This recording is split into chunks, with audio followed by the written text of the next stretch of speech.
many of you feel like that in your lifetime that you have been unfairly judged by somebody?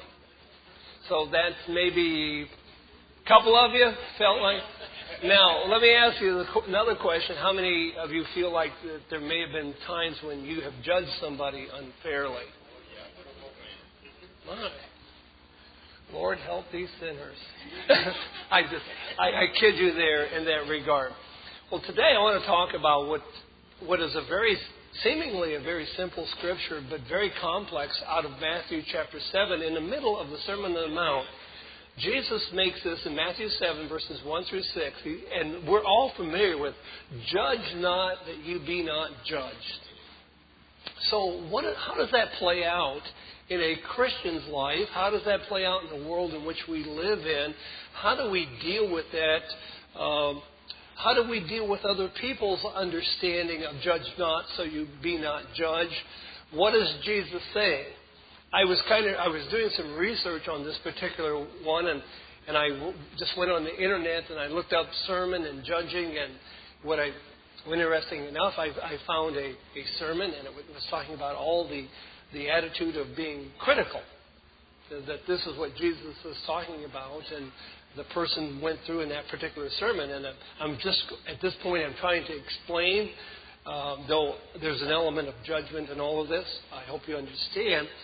But it was about being critical, and by the time I finished the article or the sermon message, I thought, this isn't about judging. This is about a pastor's personal problem with people criticizing him. This is what this is about, and he's trying to get people not to criticize him, and because his life isn't what it should be. Well, I don't believe this is exactly what Jesus is saying here. I don't believe. Now that's part of it. Judging is people get critical, and it's interesting how all that works. I'm not going to criticize Charles for that because it's happened to me as well. He works feverishly. If that's the Lord, tell him hello for me. That's all right. We will work through this. Anyhow, but I do want us to take a look and see what Jesus has to tell us here and what he's telling the disciples here. So first of all, let's read this and let's see what initially comes to our minds. Jesus said, Matthew 7, do not judge, or you will be judged. For in the same way in which you judge others, you will be judged. And with the measure you use, it will be measured to you. Why do you look at the speck of sawdust in your brother's eye and pay no attention to the plank in your own eye? How can you say to your brother, let me take a speck out of your eye, when all the time there's a plank in your eye? You hypocrite! First take the plank out of your own eye, and then you will see clearly to remove the speck from your brother's eye. Do not give dogs that which is sacred. Do not throw your pearls to pigs. If you do, they will trample them under their feet, and they will turn and tear you to pieces. Now, let me just comment on this last verse, because this is part of this pericope, part of this thing. And it seems so out of context. So what in the world is he saying there? And as I was looking at that, and I've wondered that myself, because you can just kind of take that alone and say, okay, well, I'm going to be careful. I don't do that. But what does it mean, and what does it mean in the context of judging, and what Jesus is telling us here? I think I was a bit surprised at an answer that kind of came to my mind, and I'm going to suggest that to you as we move through this sermon. But when we think about the fact that we have all been judged of others, and judging is a part of our life, and it seems different when we're doing the judging. I had that opportunity this past week when I was at a conference, a seminar on cultural diversity, and we were talking about issues, and one of the people there in cultural diversity obviously felt very strongly about the point that they were making, because they were upset because they were called Hispanic. You know, the people refer to them as Hispanic. And so there was, you're furrowing your brow. Okay, because that's all you know. This person said, no, I am Latino. Nobody ever asked me what I want to be called. I want to be called Latino. I do not want to be called Hispanic. So I'm listening to that, and I'm sitting over there judging, thinking, come on, get real. You're making issues out of things that ought not be issues. So about 30 minutes later, they're showing a video on stereotypical cultural problems. And so they start this video, and we have a finely dressed Asian man who encounters in his office the best descriptor we'll start with is a cowboy hat and all of that. And then the cowboy begins to talk to the Asian individual, and of course violating all the cultural principles of Asians. You know, they do things, howdy y'all, how you doing there, partner? Big handshake, big hug, all of those things.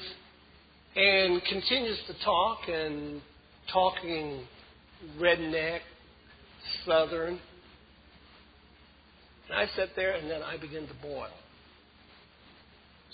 So when the video was over, I said, raised my hand, I said, I'm offended by this. This is a class on cultural, stereotypical, relationships and how culture, diversity and all that. And what this video has done, it has demeaned the southerner. This guy talks so ignorant. And every time I see a thing on culture, it comes back that the dummy every time, and the term you can use all the time and get away with it is redneck. That's exactly the way they pictured this person. And I said, this is stereotypical.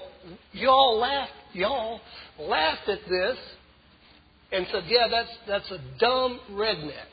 Now, do Southerners talk that way? Yes. They have an accent like all of us have. Are they all dumb? No. But we used a video. So I was pretty upset with that. And then I got to thinking, wait a minute here. I was pretty put out with that Latino person's attitude towards being called Latino, and I was judging her. Now all of a sudden I'm over here, and the shoes on it feels different now. This judge, I'm finding that I'm judging, and when I'm doing the judging here, it's okay. I think, oops, Lord, there's a problem with this. And the problem isn't yours, the problem is mine. I've got a problem. And I'm not using the same standard of judgment across the board here in this regard. When I'm doing the judging, it's okay. When somebody else is doing the judging, then it isn't okay. And so it led me to begin to think about what a Christian ought to be doing and how, in terms of what Jesus tells us here, judge not that you be not judged. Our international audience can support our multimedia efforts by subscribing to PayPal, the safe and secure online payment option from eBay in the United States. Donations in the euro currency or other approved currency options are easily processed and received instantly. Show your support for Worldwide Church of God in Fairfield, California, USA.